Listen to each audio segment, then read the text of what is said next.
Hi, in this tutorial I'm going to show you how to assemble a printed PDF sewing pattern. For demonstration purposes I'm going to use the Sweet Pea kitchen apron I designed for my daughter, but this is the exact method you should use to assemble any of my sewing patterns. After you successfully downloaded the digital PDF sewing pattern from my website, let me show you how to print it properly. Hi, I'm Anna. I'm the designer behind Danish Anna Design. I'm a surface pattern designer, clothing designer, and sewing pattern designer. If you don't have the Adobe Acrobat reader, please download it. It is free. If you need help, you can find a link to it on my website. My patterns are layered. This means you can select only the size you need and deselect the rest, so you have a clearer and more manageable sewing pattern. Once you have the Acrobat reader on your computer, you should be able to see the layers icon, which looks like two paper sheets above each other. If you don't see it, click on View, Show Hide, Side Panels, then Layers. Now click on the Layers icon. It is very important that you do not uncheck the eye icon on the layer which says Important Information. That should always be visible. Now you can choose the size you need and uncheck all the other sizes. Next, click on the printer icon.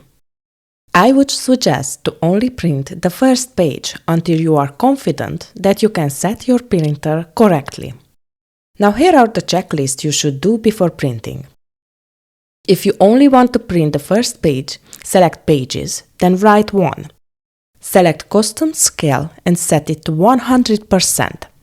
Make sure that Print on both sides of the paper is unchecked. Once you printed, go ahead and measure the squares to make sure it is printed correctly. Once that's okay, go ahead and print the rest of the pages the exact same way. Perfect! Now you have your sewing pattern printed. Now let's see how it is designed. You will have a rectangle border on every page. Inside this box lives your sewing pattern. Also, each page is numbered with a very light and large number. You will find small triangle markers vertically and horizontally. Each triangle has a combination of a number and letter horizontally and a number and symbol vertically.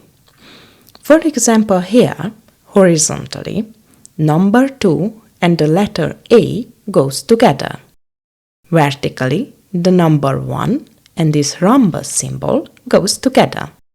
You will also find the layout map for your pattern, in most cases in the last pages. This is another tool to help you assemble the pattern. It is great when you want to double check your progress.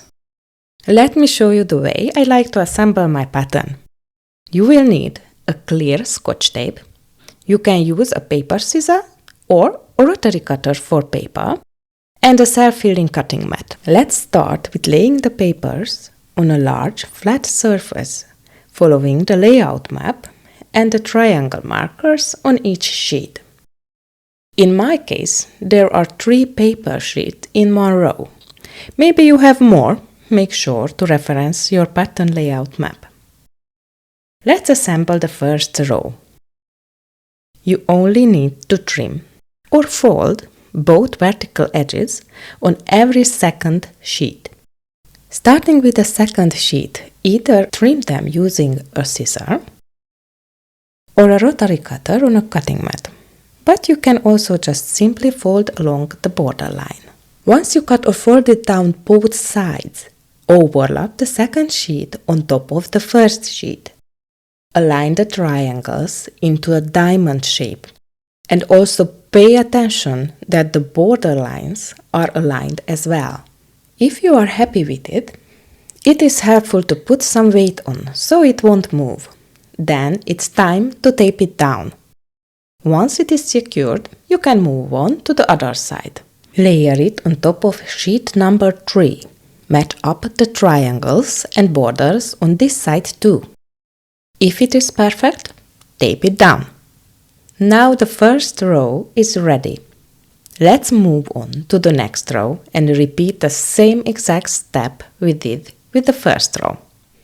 When all the rows are joined, let's start again with the second row and trim the two horizontal margins.